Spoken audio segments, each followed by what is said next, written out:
Okay, I thought this was a reasonable question, by the way. It's an improper integral, and certainly if I were grading it at my school, I would expect students to recognize an improper integral and to write down limits. I realize not everyone is of the same opinion, by the way, but I think it should be written properly. Again, with limits, where's it split at 2 because it's undefined at 2. The other thing I want to point out about this over here is the absolute value also splits at 2. So I did write those integrands a little bit differently. All right.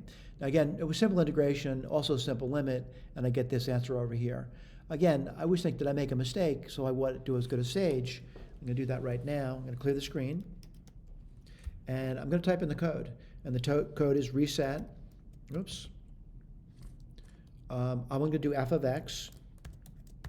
F of x equals, and that equals 1 divided by the square root, sqrt, and that's going to be the absolute x minus 2, absolute value of x minus 2.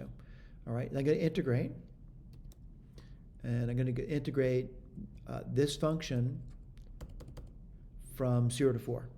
And let's see what happens. All right, I get a warning, integration of absolute or sign assumes constant sign by intervals, correct if the argument is real. Again, you might be confused by that, but I'm not too worried about that. But they give me an answer. They give me the answer of 4 divided by the square root. I'm sorry, 4 times square root of 2. Am I getting that answer? I am. All right. But again, the point of this over here, just to kind of familiarize ourselves with the code.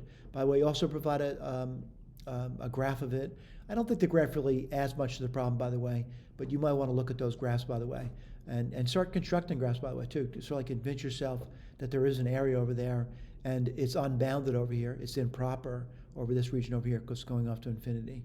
But the summation of that area is going to be as stated. We did the limits on it, is going to be 4 root 2. And that about covers it. Thank you.